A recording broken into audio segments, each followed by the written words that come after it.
Georgia Virtue presents the Let Me Tell You Why You're Wrong podcast.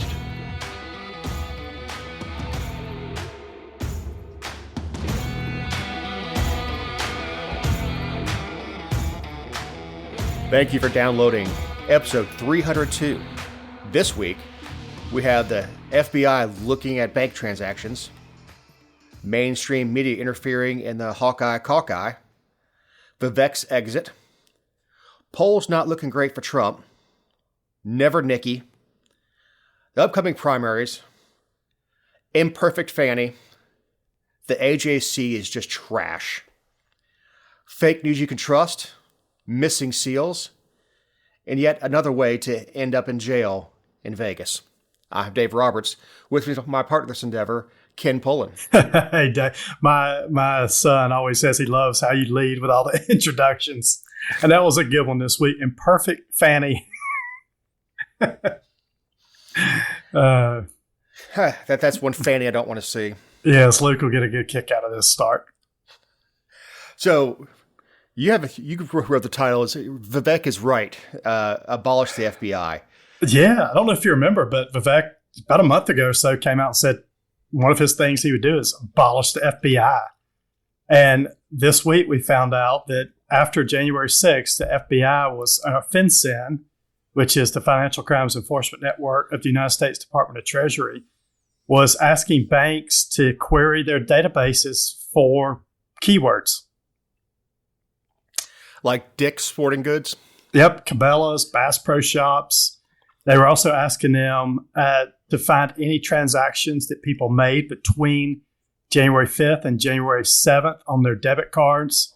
So they basically said, Mr. Bank, we want you to give us all the transactions for people that went to Washington, D.C. during this particular time period, January 5th, January 7th. And then we also want you to look and see if they search for things like Dick's Sporting Goods, or see if they actually had transactions at Dick's Sporting Goods, Cabela's, Bass Pro Shops. Does Dick's even sell guns anymore? No, they don't. Now I haven't been to a Dick's since they pulled what they pulled. No, I don't think I have either. What was it, 10 years ago? Yeah, more than it's 10 been a years while. Ago. Yep. And what they did is they had a bunch of ARs that were paid for. Customers paid for them up front, and they came in on order, and they just refunded when I can't remember whether it was Sandy Hook. I can't remember which thing popped off. The value, the price of ARs shot through the roof, so to speak. Yep. So you get all these people who bought $500 to $1,000 guns, and now it's worth double that. So they canceled the orders, refunded people's money, said they were high roading, yep, and ended up selling them in their Field and Stream stores, which is the same company. Yep. So I wouldn't think that Dick's Sporting Goods is a friend to conservatives. Well, it's also not a friend of freedom, the Constitution. Yeah, I mean, I thought our Constitution protected us against searches like this without warrants, which is the key to this. Is the government did not have a warrant when they went into these banks and just said, "Give me all the information on people." It traveled to Washington D.C. between these 2 days and also bought stuff at particular sporting goods stores. Yeah, I mean, look, Bass Pro Shop is probably not the best place to buy a gun, price wise, but yeah, they still sell guns, and of course Cabela's is now the same company. Yeah, yeah. I'm just surprised the banks gave in. I mean, obviously the banks just bent over and said, "Mr. FBI, whatever you need, we'll give it to you without any legal process or due process." And it's the same thing with the government spying on, listening in on phone calls and everything. They're just casting this big, huge net over U.S. citizens. That's a violation of the Constitution. And then requesting all this data without any cause. Well, investigation's supposed to start with a crime. Yes, right. And then you put together evidence. There was no crime. They were just casting. They wanted a Nixon-esque enemies list. Yep, that's what it is. Yeah, and it's embarrassing that the FBI has decided that they want to turn into the KGB or the Gestapo. And I don't know if you saw last week where all the Palestinian protesters were outside the White House and actually breached the White House fence and rushed inside. I don't know if I haven't heard of any of those people being arrested yet and thrown into jail for the next 24 months. But can you imagine if that would have been a group of people with red MAGA hats on that breached the fences of the White House? I mean, it would be nonstop news at this point. January 6th is such a sham. The doors were unlocked. The security guards were showing them around. Now, old dude that stole a podium, yes, that's stealing federal property, right? But the shaman or whatever he is, the guy in the buffalo hat. I don't think he did anything. I mean, he's an odd duck for sure. Be running around shirtless in January in D.C. Right. But it's none of these people are dangerous. Now they all have, or a lot of them have a federal record. Yep. That's one thing that every candidate on the Republican side should say is that they'll immediately pardon everybody who was convicted on trumped up charges on January 6th.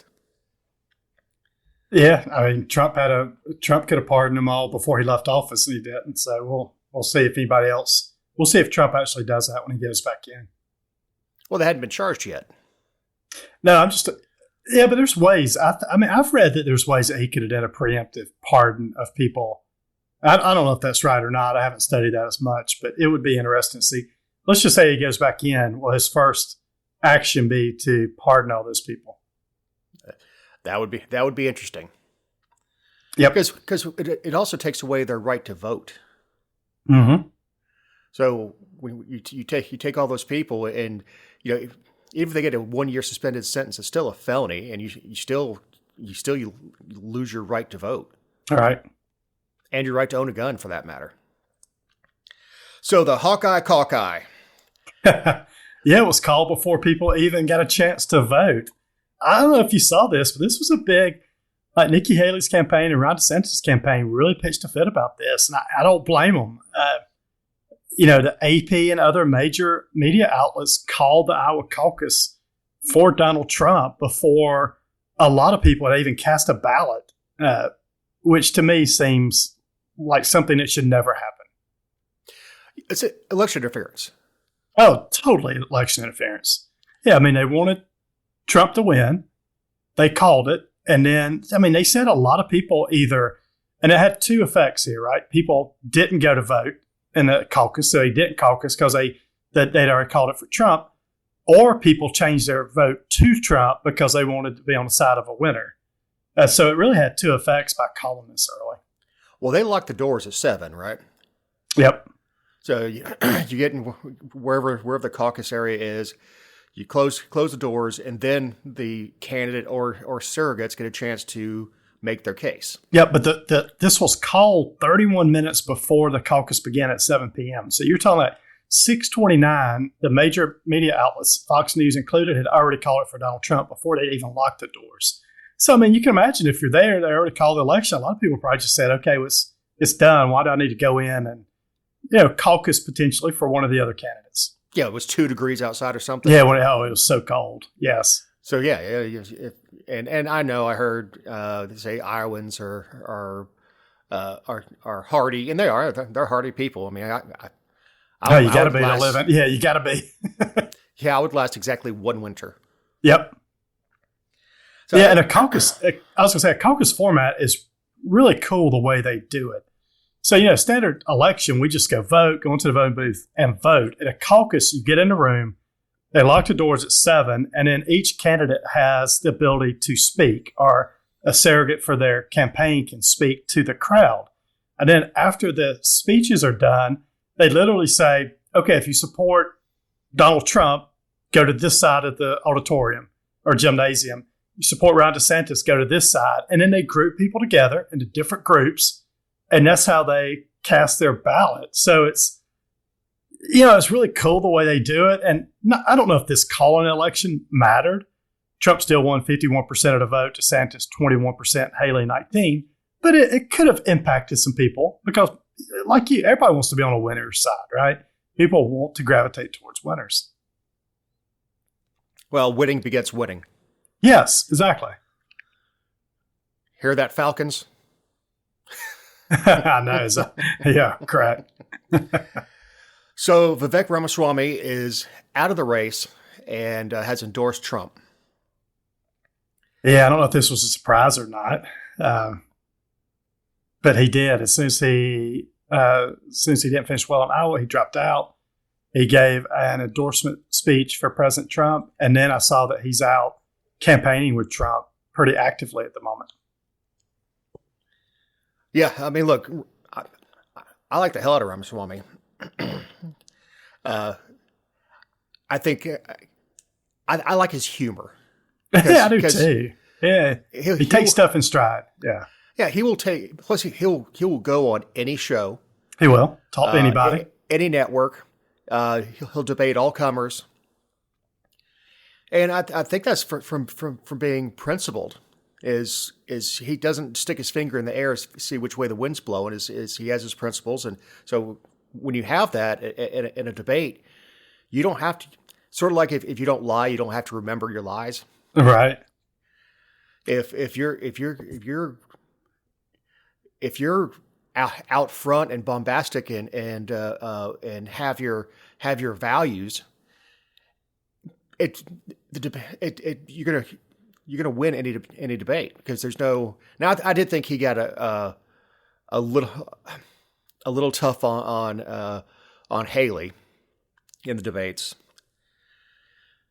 Yeah. I mean, he could have toned his demeanor down. I think some of the debates he came out too strong. I think in certain ones, but Vivek. It's like you said, he'll talk to anybody. He'll go in front of anybody, and then he does seem to believe in what he speaks about. And yeah, he's debated abortion with people. He's debated trans rights with. He debates anything, and he always comes up with an answer that's really, to me, just common sense. And the way, he convinces people to his side. I guess the question is, where do you see him if President Trump wins and beats Joe Biden? Where would you see a Vivek in Trump's administration? I don't know. I don't think he's vice presidential material right now. Not that he won't be at some point. I think you may see a Tim Scott who endorsed Trump on Friday. You may see him as a running mate. I don't know. They're still talking about Trump going outside of the political arena. Tucker, I think this would be crazy too, but Tucker's still being vetted for a VP slot. I don't think Trump would do that, but I saw a big article this week, about Trump and Tucker. But yeah, I think Vivek, I think it makes sense for Tim Scott to be a VP, the VP candidate. Vivek, maybe Secretary of Commerce or Treasury Secretary, something like that. Oh, I'd like to see him be in charge of the EPA. Or the FBI. Maybe the FBI is what he'll get. The DOJ, DOJ, since he wanted to get rid of it. Well, Trump did do that to the EPA. Is appointed somebody, I can't remember what her name is, but appointed somebody who opposed the EPA regulations. Yep. Good. So did you see the Babylon Bee article this week after Vivek dropped out? There was a lot of debate on whether or not they went over the line. Yeah, saying that he was going to run the 7-Eleven at the White House. Yeah, so the Babylon Bee is a satirical website, and they published a parody article this week that said, Vivek was going to be offered a position to run to Donald Trump's White House 7-Eleven. Look, I think we've gotten so... Look, everybody's offended by everything nowadays. But yeah, there was a lot of talk on both sides, whether or not they crossed the line or not on this. They're a satire website. Right, exactly. They actually have You're supposed to laugh. Yeah, they actually have a partner site it's called Not the Bee. Yeah, Not the Bee. They actually have real news on it. Yeah, but they don't commingle the stories. Yeah, I thought Vivek took this in stride. He actually kind of made fun of himself after this article came out. He said, "Oh yeah, I would definitely accept that," and he kind of self-deprecating humor. I thought he took it well. there were conservatives mad about it. There was also liberals mad. I mean, it's kind of riled up people across the political spectrum when this article came out. It's humor. It is. I mean, and look, Joe Biden was not being humorous when he said what was it? I forget how many years ago when he said you couldn't walk into a 7-Eleven and not hear an Indian accent. I think I'm kind of paraphrasing what he said. Yeah, it was in 7-Eleven or Dunkin' Donuts or something like that. Yeah. Without having a slight Indian accent. Yep. And he was being serious at that point. He wasn't trying to make a joke. He was being Joe Biden, right? Just saying stuff off the cuff that was racist in that regard. Well, Joe has said stupid things for years, and right, and people let it slide, and I don't understand if something is offensive or anything else, it doesn't matter which side of the political spectrum they're on. Yep. So I had Donald Trump said that, oh my God, the liberals would come out of the woodwork to burn him in effigy. Yep, exactly. So we have a poll came out that's showing Trump losing to Biden. Yeah, I mean, do you believe these polls anymore? I mean, we're going to talk about AJC poll in a few minutes, but I think the Democrats think that Trump is the best candidate to go up against them in November. And Democrats run most media organizations. So I think, I don't think this is something I'm thinking about that's crazy.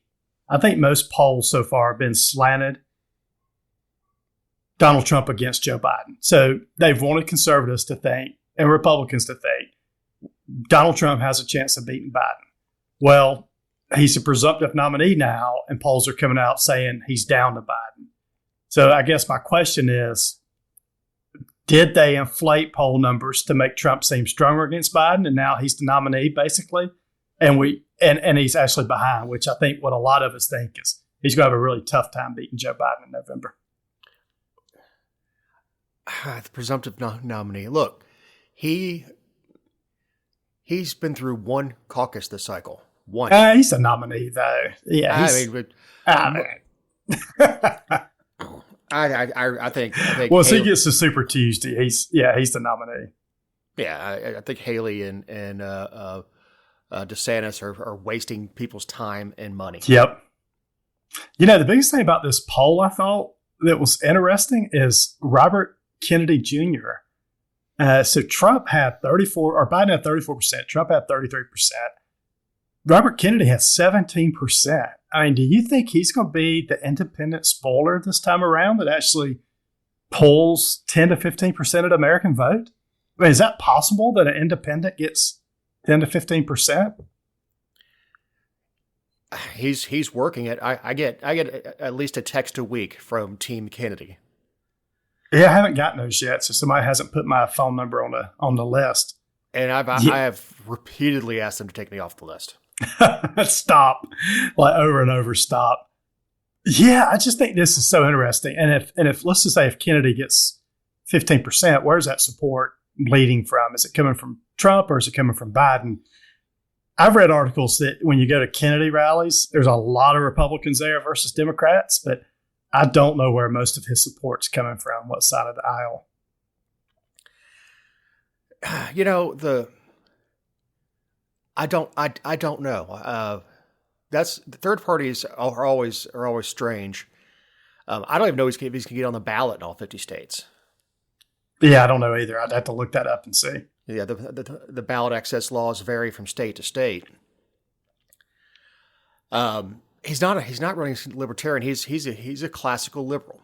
Yes, right. Yeah, he is classical liberal with some skepticism in the middle, with a little bit of vaccine skeptic in there.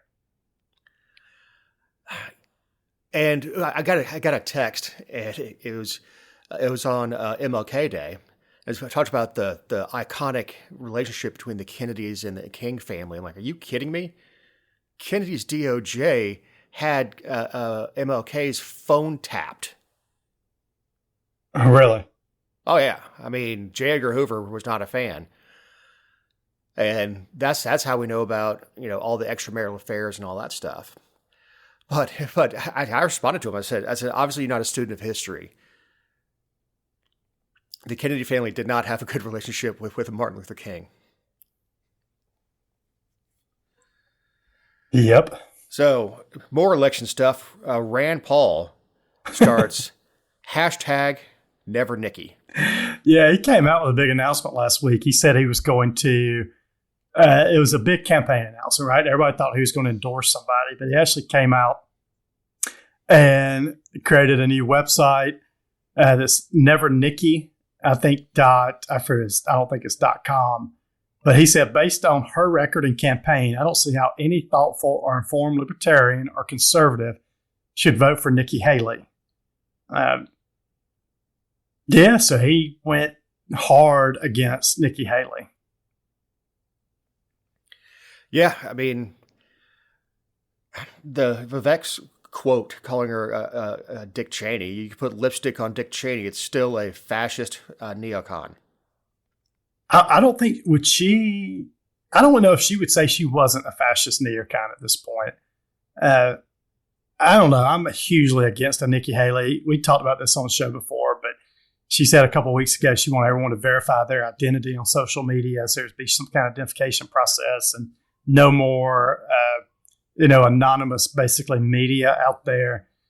I think she walked that back at this point, but she is stepping into it. And she's also, I was reading an article on her. Look, I can't blame people for making money, but since she left being the Secretary of State up under Donald Trump, she's made millions of dollars, with the industrial complex. And she's one of these ladies that wants to she's a politician.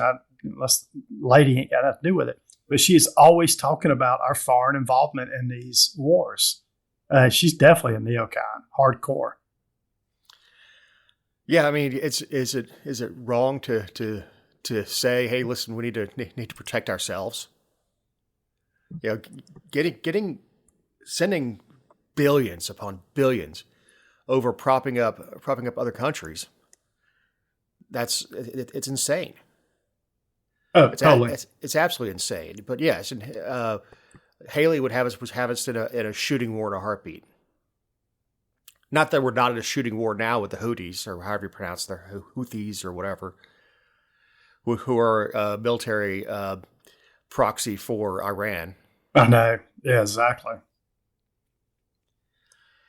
And that piece of water that they're operating in is very important. Yeah, that's some crazy stuff going on now. It seems like Iran's funneling weapons through the Houthis, right? Or funneling weapons to them. It's turning into, we're constantly, and we'll talk about it later, but we're constantly in escalation mode over there. Yeah, it's not good. Because, the Saudis were fighting the Houthis, and when we had them declared a terrorist organization. And when Joe Biden took him off the terrorist list, it kind of destroyed, that the offensive that the House of Saud was pulling off on him. And now here we are. And now they're back on the list. Yep. Yeah, there's a lot going on in the Middle East at the moment. Well, just a reminder, New Hampshire is Tuesday, as the show drops, the 23rd. Yep. They actually have a state law that they'll be the first. I don't like January primaries. I don't either. I think it's way too soon. South Carolina on February 24th. Yep. Nevada is February 8th. Michigan is February 27th, and Super Tuesday is March 5th. Yes, it's over by March 5th. We'll have a presidential nominee by then. I know not officially until we have the wherever the whatchamacallit is. I'm losing my train of thought. Wherever other Republicans get together and have their meeting their delegates. To officially. Yep, that'll be sometime later this year. But yeah, it looks like New Hampshire next week, I think, is a toss-up between Nikki Haley and President Trump. So I think that one could be a toss-up. But I think then when we move back down south for South Carolina, Nevada and Michigan, I think Donald Trump's going to be strong in all of those states. I can't imagine DeSantis staying in much longer if he doesn't have a good showing in South Carolina. And then Super Tuesday, you would have to think would be right up Donald Trump's alley. So I think after March 5th, the Republican primary is settled at that point. I'm sure it is. I mean, that's why it's called Super Tuesday. And then in May we have the other primaries. Yeah, I just hate that the state has to pay for this. It's all these states are in a rush to be important. We were talking about that. Yeah, we were talking about this. So we've got a presidential primary in Georgia on March 5th, but then we have primaries for all the state house, state senate, and congressional races in the middle of May. So it's taxpayers in Georgia have to pay for a March 5th primary, and then you have to turn right around and pay for a May primary for all the other races. And then there'll be runoffs potentially for those races. So we're going to have 3 elections, March 5th, middle of May for the primaries, and then early June for any runoffs. And look, it's costly, especially for the rural counties. Even the county where I live in, trying to staff all the different precincts and staffing early voting is very expensive. There will be exactly one race on our ticket on March 5th. Mm-hmm.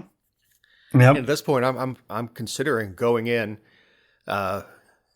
getting my little scan card and leave it blank, and be done with it. I would think Trump, it wins Georgia probably 80% by that point, because I think he's presumed nominee. I think he's presumed nominee now, but I would think, I don't know. I think DeSantis might show decent in Georgia, but I don't think Haley will show well. And I think Trump will somewhere between that 60 and 70% mark, probably. Yeah, there's a lot of MAGA folks in Georgia. Mm-hmm. There are. Yep. Yeah, I mean, there's you drive through more rural areas and you see the Trump won flags up and all that stuff. Yep. I've never seen a political candidate with that sort of diehard fandom. Is what it is. He does, and I mean, if you look back after the last election, I mean, I think a lot of people would say Trump is why we have Pajama Boy John Ossoff and Raphael Warnock in Congress right now up in Washington, because everybody thought the election was stolen back in 2020, right? So they didn't turn out. Nobody turned out to vote for Kelly Loeffler because Trump was telling people not to. Even Marjorie Taylor Greene was telling people election's rigged, don't vote. And people didn't turn out to vote for Kelly Loeffler. So we got Pajama Boy John Ossoff. And then 2 years later, we have Herschel Walker run, who's probably the worst Republican candidate to ever run because he was Trump's candidate, and he got easily defeated because he was a terrible candidate. So, and that just goes to show the power that Trump still has in Georgia. Yeah, I mean, his credits don't transfer. Right. And I've said multiple times on the show that he had very, very thin coattails.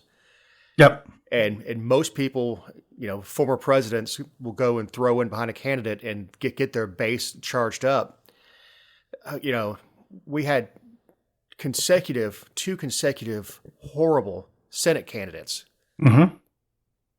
One was installed by Governor Kemp, and the other was anointed by Trump, and they both lost. Yeah, handily too. And this is at the same time Governor Kemp was beating Stacey Abrams by, I think, 9 or 10 points.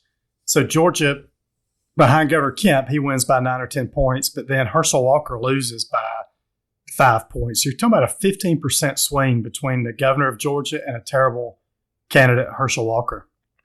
Yeah, he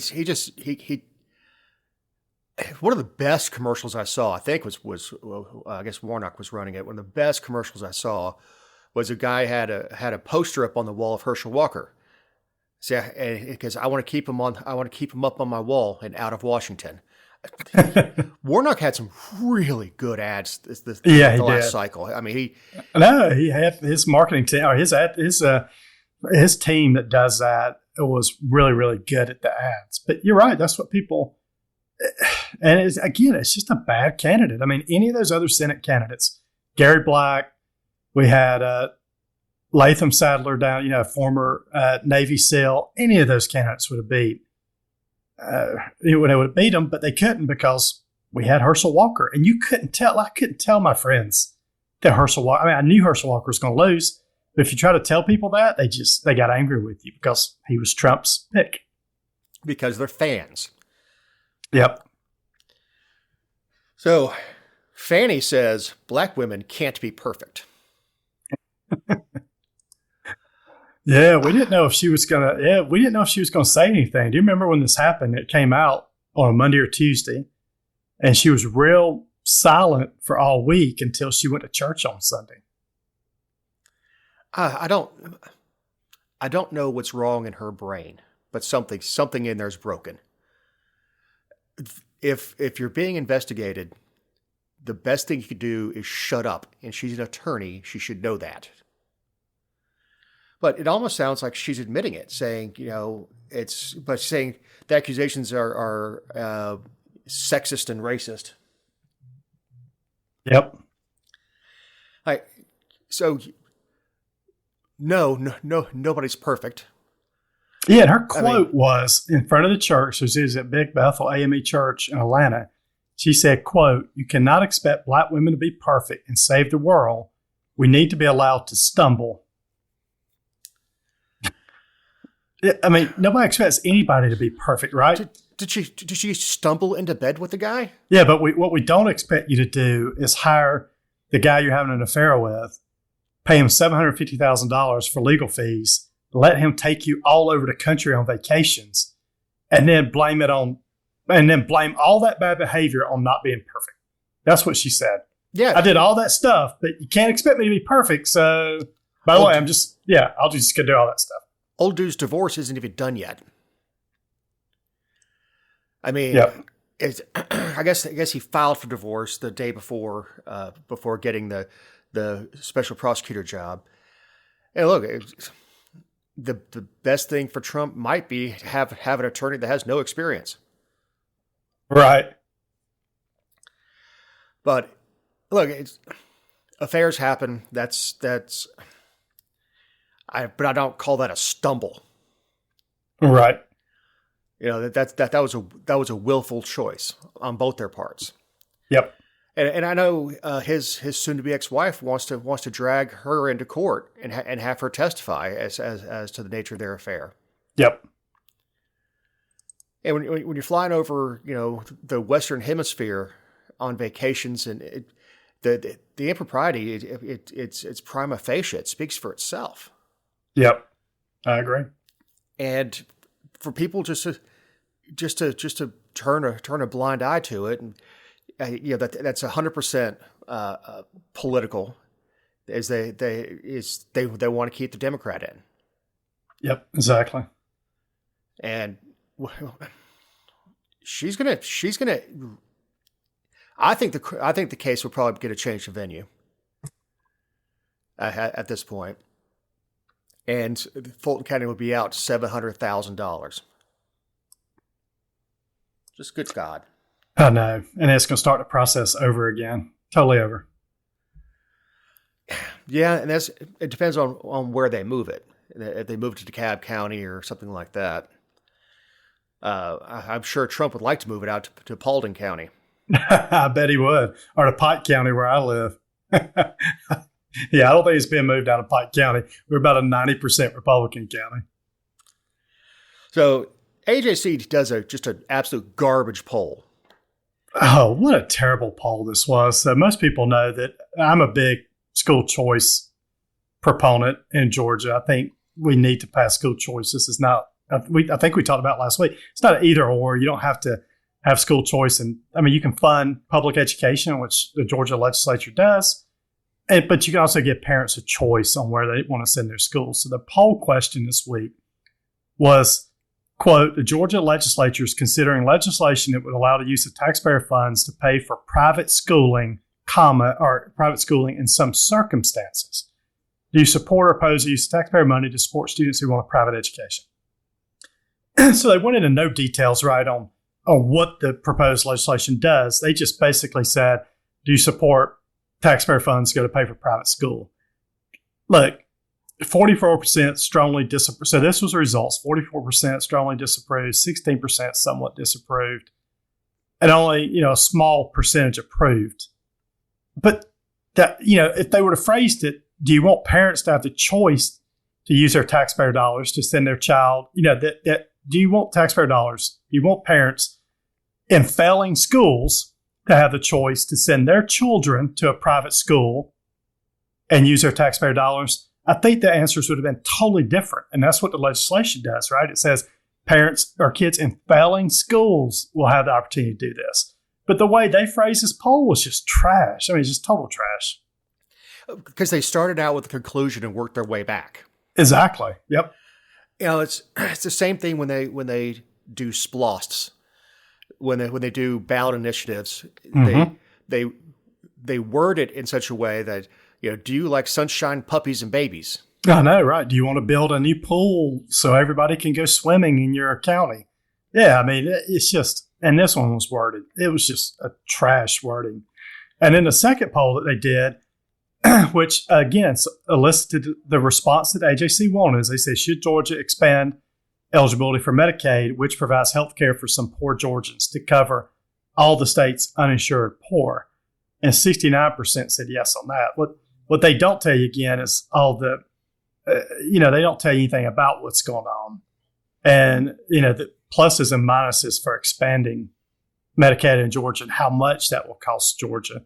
And also how much we'll be indebted to the federal government if we do that. So they leave out all the facts here and just give Georgia's a headline for them to vote on. Yeah, it's completely slanted. The Al Jazeera Constitution is it's a trash newspaper now. Yep. I mean, and by the way, any of the good writing comes out of the AP anyway. They just reprint it. Yeah, and it's like, what Georgia should be doing is getting out of making healthcare decisions for Georgians and getting the government out of healthcare and let companies come up with creative healthcare solutions, not embedding healthcare more and more. And I was sitting on the couch with my wife the other day listening to it. So they're investigating military veterans healthcare, right? And they were talking about in Georgia right now how the VA, they were talking about the long wait times for veterans. And how veterans are just having to wait 40, 50, 60 days to get health care in Georgia. And it's just routine checkups. So veterans are having to wait 60 days to get health care checkups. And I looked at her and said, well, when we continue to expand, Medicaid, when we put more people on government health care, it's going to be the same thing. We're just going to have shortages of primary care doctors again. They're not going to get paid as much. More people are going to leave the field. And it's just going to be, this problem's going to get worse and worse. It's not getting better. It's getting worse. And there will never be equity. No, not at all. No, people who can afford it will have concierge doctors. Oh, 100%. That's already popping up all over Georgia. So, yeah, or all over the United States. Yeah, if you've got money, you're going to have private health care. Right. But the health care that everybody else has, the middle class and poor people, will get worse and worse. And it's going to be rationing. You're not going to be able to see your primary care doctor. And then you're not going to have quality. I mean, why would you want to go to med school and get into this and not be a private concierge doctor? So the best of the best is going to rise up. Again, they'll cover all the rich people and people that have money, and we'll just have less and less, good healthcare choices for normal middle class and lower people. They need to do a few things with healthcare. They need to get rid of certificate of need. Oh, yes, 100%. To allow more hospitals to be built, to allow more competition. Yep. But expanding government health care, I mean, ask anybody who's been to the VA. You pick and choose which VA you go to. Right. The one in Atlanta is notoriously bad for service. The one in Chattanooga has a reputation for being better. I mean, I don't know anything outside of fighting wars. There's not much the government does that makes things more efficient. Yeah, what do they touch that becomes more efficient? And the problem we've got in the General Assembly this time around, this 40-day session that they're approaching to the middles. They've got $16 billion extra dollars, and they don't look at that as taxpayer dollars. Nobody in Georgia is saying, "Hey, why don't we cut a check to all the taxpayers for $5,000 or $10,000?" They're doing everything they can to spend every dollar that they can, and it's so frustrating that Republicans at the state level are spending this kind of money, and they're going to expand Medicaid. The Speaker of the House has already talked about it. I've just never seen Republicans and people that claim to be conservatives for limited government spend money the way they are. And it's just nobody cares. Well, conservatism doesn't exist anymore. True conservatism is financially conservative. True conservatism is trying to remove government as an issue in your life. Yes, and we're just getting government more and more. And look, I know why Governor Kemp's doing all this stuff. Like he's giving out money like it's growing on trees, and for him it is. He's got $16 billion extra dollars. So what's he do? Another raise for teachers, another raise for state employees. We're going to expand Medicaid. We're going to do all this stuff. So when he runs for Senate in 2 years, he can say, "Hey, look, Georgia, I did all this stuff for you." But at the end of the day, the people benefiting are our state employees. You're not benefiting, Dave. I mean, I put it on somebody's Facebook page the other day that every time they lower the income tax rate in Georgia by 0.1% and save us, $57 a year, they do a damn lap around the state capitol, right, patting themselves on the back. But then they're just throwing out millions and billions of dollars on all these, like the slush fund campaign issues that they've got. It's so frustrating that they've gone this far left. And Democrats are sitting up there just eating popcorn, right, watching all of it there. I mean, they love it. Democrats absolutely love what's going on in Georgia right now. Right. Because Republicans are going to eat themselves from the inside out. Yep. So this is a good time to remind you that these are our opinions, not those of anyone not on the show or any respective company for which we may work, own, or otherwise associate ourselves with on a regular or irregular basis. Also, you can find other episodes and relevant stories over at thegeorgiavirtue.com. It's meal time. Yeah, this one's kind of funny. It's not an individual person, but this story's come up multiple times lately in the news, and it's people that ask for other people to change seats on airplanes. So if you have ever flown and you've asked somebody else to change seats for some reason, you're a mule this week. Now, I have changed seats, but that's when the airplane was empty and I could go get a whole row to myself. Yep, exactly. And nobody has a problem with that. But what these stores are is they're not getting comparable seats. They're if you're an aisle person, which I am, I prefer to sit on the aisle because it gives me a couple extra inches of foot room. Plus, I don't have to ask anybody to move when I go to the bathroom. As the store does ask you to take the window seat, no. Or in the story that you and I were talking about earlier, that was on Fox 5, was somebody who was in an exit row, which you have extra leg room, an exit row, asked this person to change seats with his pregnant wife, so she'd have extra rooms. No, right. I paid for the seat. Why don't you change seats with her? Right. So, and it's the consensus is it is not rude to say no. It's not being an a-hole. It's like, no, no, not at all. I sat on the Delta website and picked out my seat. Yeah, I'm not giving up my aisle seat. I may switch aisle seats if somebody's very nice, if they want me to move somewhere. Probably not moving back, but I'm not moving from an aisle to a window or a middle seat. I don't think for anybody. Well, I did take the middle seat so my wife could have the aisle going over to Athens, but never again. And I didn't book the middle seat. Delta merged two flights and just kind of dumped us in the middle instead of the 2-seat side of the airplane. But anyway, we're missing 2 Navy SEALs off the coast of Somalia. I know. I haven't heard much about this on the news. It's been on a couple news outlets, but not a lot of talk. So they went missing at sea on January 11th. I was reading about this story. So that the Navy SEAL, they say this is one of the most dangerous things that the Navy SEALs can do. And it's basically where they have to pull up alongside the ship that they're trying to board.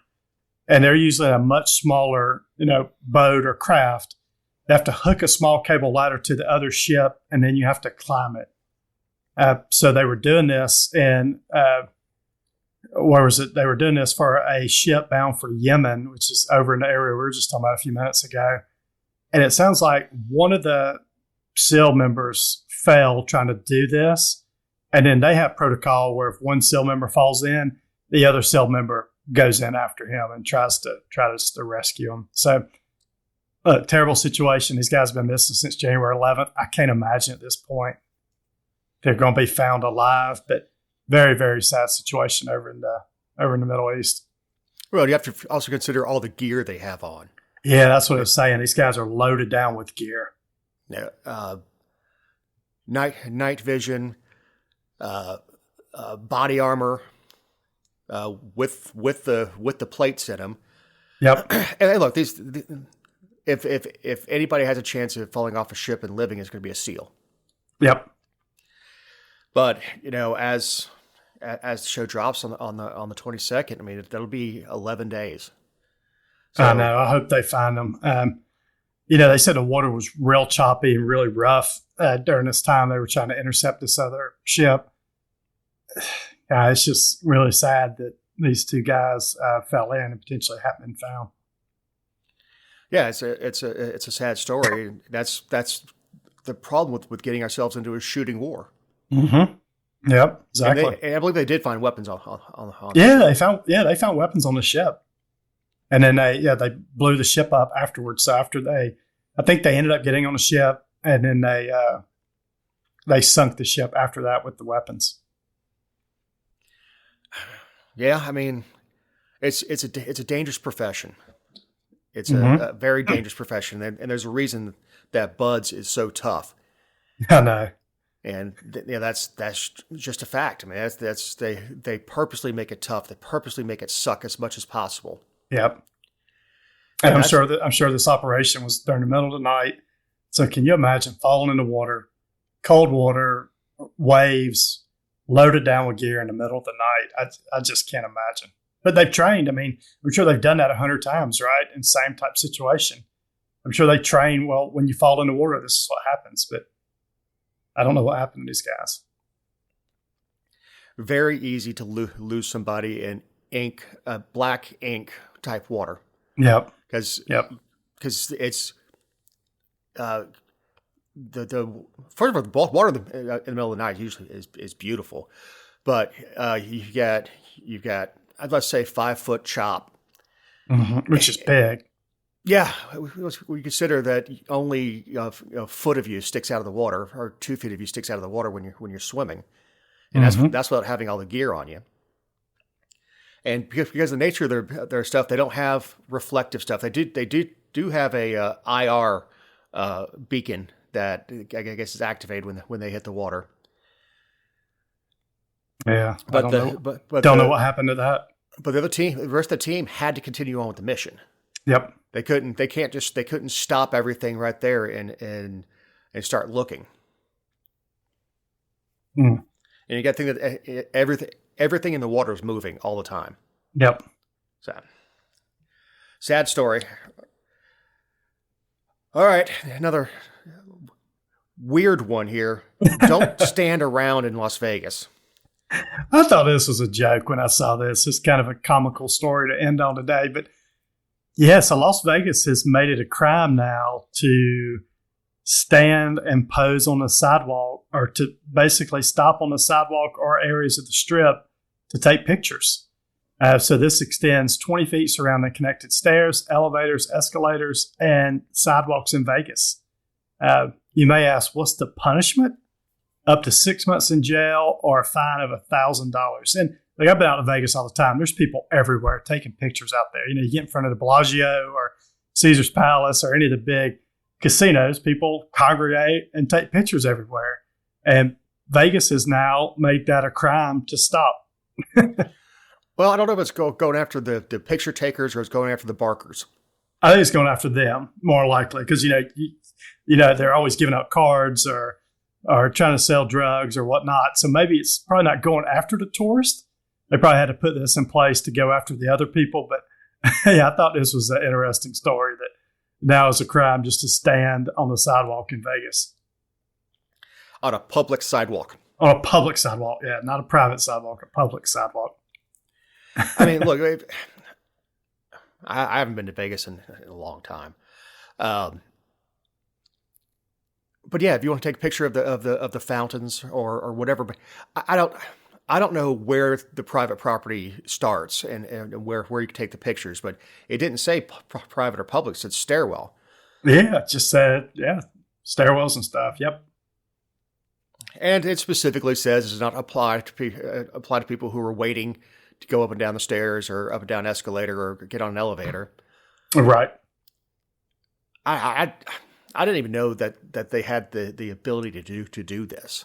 That a city government can I didn't either. Pass a law like that. Yeah, I wonder if this is going to hold up in court if somebody actually takes it that way. I can't imagine you can just give somebody a ticket for standing there for a few minutes. Yeah, especially if you're taking a picture. I mean, the whole world is selfie driven. So I mean, if you're standing in front of the fountains at the Bellagio, yeah, you're going to turn around and you get people get selfies. Yep. And I know it's annoying if you're trying to move around, but it could be targeting the barkers, targeted at homeless people to keep them off the strip. Well, I usually go to Vegas for March Madness every year, the basketball tournament, the opening weekend. So if I go out there this year, I'll have to let you know how that works out if I stand around.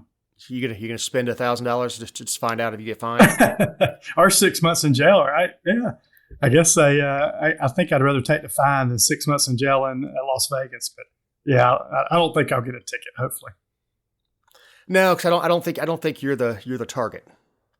Now you may see signs that say pursuant to code section whatever, it is illegal to stop within 20 feet of an egress or something like that. Yep. But hell, some of the tables are within 20 feet of an elevator. I know they are. They cram as many tables as they can in a limited amount of space they have. It's just local government doing local government stuff. We got to fix all the ills of the world. Yep. And government's the only is the only solution. Oh, I know. Got to have government come to a solution for standing around.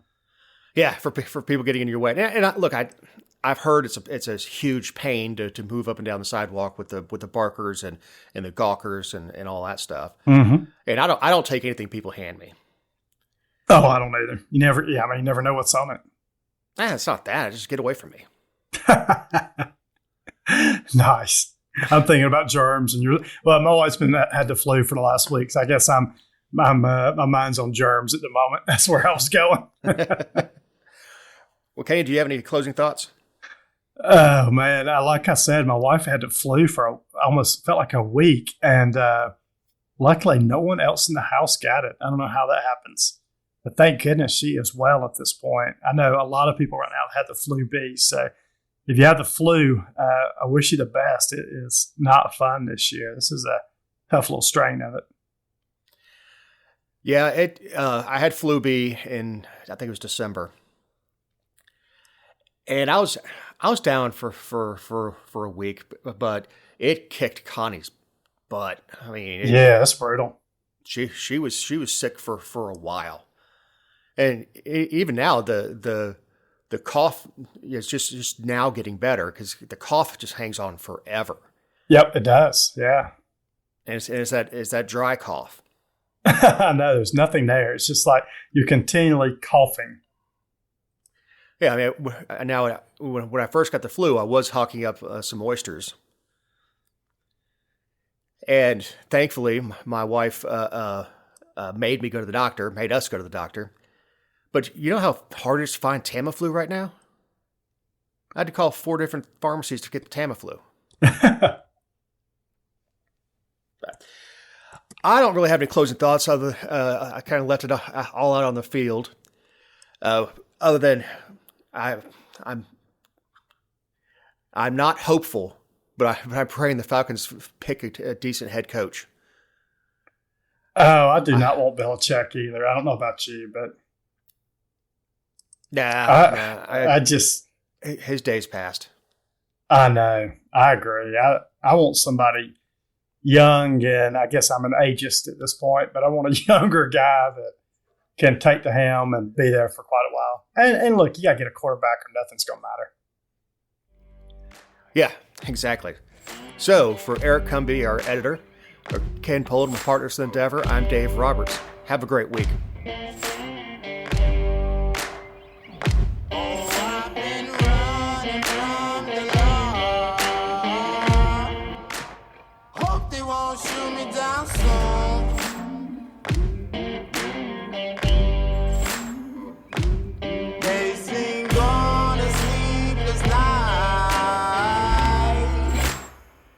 Catch me howling at the moon.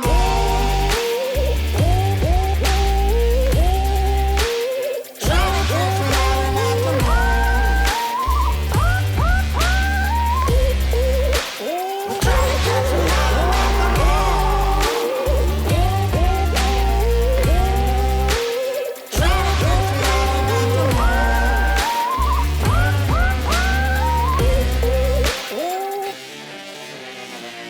When it rains, it pours. Water's up to my chin.